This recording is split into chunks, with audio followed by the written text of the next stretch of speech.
treneri, su pergale ir sakykit, kaip šiandien vaikinams sekėsi vykdyti jūsų trenerių nurodymus. Dėkui, visus taip pat su pergale. Na, turėjom planą, bet pradžioje truputėlį strigome įvykdint.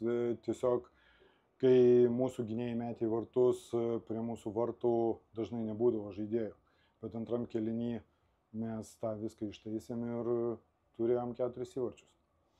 Rytoj laukia varžybos su Kinijos rinktinė. Jie šiandien neblogai pasirodė su Didžiosios Britanijos bendramžiais.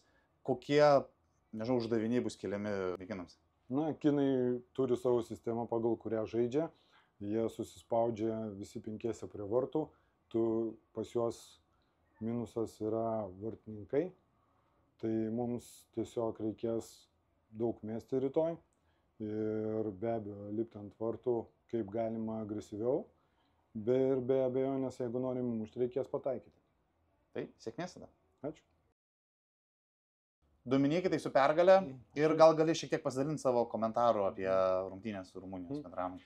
Taip, tai rungtynės tikrai buvo nelengvos, vyrai Malašiai gerai dirbo ir atliko visas trenerio užduotis, tai treneris sakė pagrindėti, kai mes turime jas įveikti, tai pagrindė kelt gynėjim rytuliui, kad jie užmetinėtų ir ten jau prie vartų mes kapotume su jas dėl kiekvieno rytulio, tai ir vykdėm, aš pats asmeniškai įmušiau 2 įvarčius savo pirmą per 4 rinktinės įvartį, tai labai dėl to džiaugiuosi ir dėkoju komandos nariams už tai.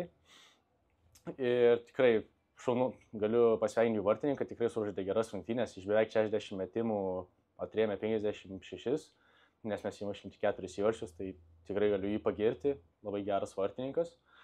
Ir tada manyčiau, kad reikia dabar grįžti į viešbutį, pailsėti ir ruoštis ir to varžybom su Kinija.